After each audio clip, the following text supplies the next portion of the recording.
Saudara dan saudari terkasih, Injil kita pada hari ini diambil dari Injil Matius bab 7 ayat 21 dilanjutkan ayat 24 sampai 27. Pada suatu ketika Yesus bersabda kepada murid-muridnya, "Bukan setiap orang yang berseru kepadaku, Tuhan, Tuhan akan masuk kerajaan surga, melainkan dia yang melakukan kehendak Bapa di surga. Semua orang yang mendengar perkataanku dan melakukannya, ia sama dengan orang bijaksana yang membangun rumahnya di atas batu. Kemudian turunlah hujan dan datanglah banjir, lalu angin melanda rumah itu. Tetapi rumah itu tidak roboh sebab dibangun di atas batu. Tetapi setiap orang yang mendengar perkataanku dan tidak melakukannya, ia sama dengan orang bodoh yang membangun rumahnya di atas pasir. Kemudian turunlah hujan dan datanglah banjir, lalu angin melanda rumah itu. Maka robohlah rumah itu dan hebatlah kerusakannya." Demikianlah sabda Tuhan. Terpujilah Kristus.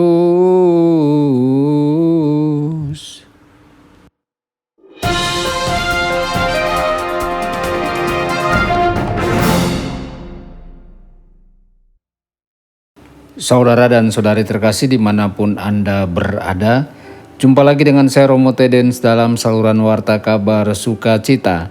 Semoga Anda semua dimanapun berada senantiasa dalam keadaan sehat dan bahagia.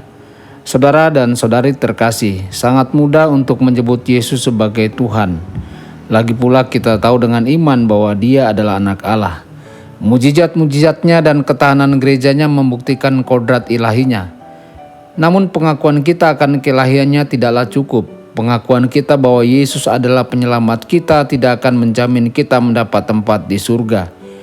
Iman kita kepada Yesus tidak bisa hanya tinggal di bibir kita. Iman itu harus menembus hati dan pikiran kita juga. Jadi iman berarti melakukan kehendak Allah Bapa dalam pikiran, perkataan, dan perbuatan. Saudara-saudari, bagaimana iman kita kepada Yesus diterjemahkan dalam perbuatan? Tuhan Yesus menasihati murid-muridnya untuk membangun iman mereka di atas batu karang, bukan di atas sentimentalitas. Untuk menggali pondasi iman yang kokoh dibutuhkan kerja keras. Pondasi iman menuntut keteguhan dalam doa, amal kasih, dan kemurahan hati. Pondasi iman juga membutuhkan kerendahan hati dan kemurnian niat, karena pekerjaan menyiapkan pondasi bukanlah hal yang glamor. Tidak ada yang sangat indah tentang lubang besar di tanah di lokasi konstruksi. Begitu juga dalam kehidupan rohani. Menggali fondasi memaksa kita untuk pergi lebih dalam untuk menghilangkan kesalahan terburuk kita. Prosesnya tidaklah mudah. Prosesnya memaksa kita untuk menghadapi sifat buruk kita dengan jujur dan merobek topeng yang mungkin kita kenakan di depan orang lain. Tanpa langkah ini, kita berisiko membangun hidup kita di atas pasir. Saudara-saudari, fondasi tanpa kokoh saat semuanya tenang. Tidak ada tantangan, tidak ada kesulitan. Ujian sebuah bangunan sebenarnya datang ketika iklim berubah menjadi buruk. Hal yang sama terjadi dalam kehidupan rohani kita. Ketika ketenangan berada di sekitar kita, kedamaian berkembang dengan mudah.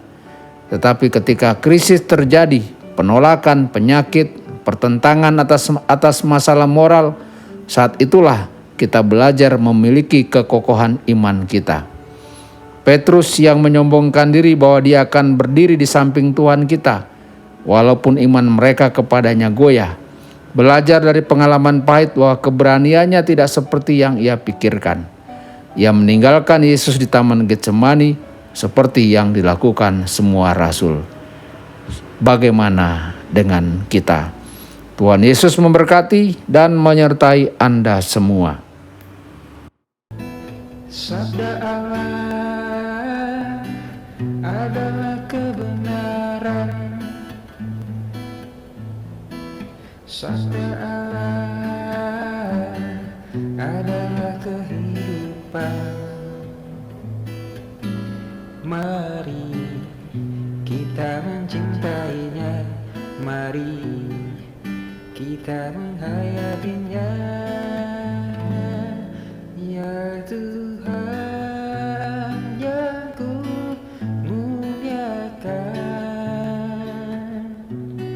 sabdamu angkat resahku.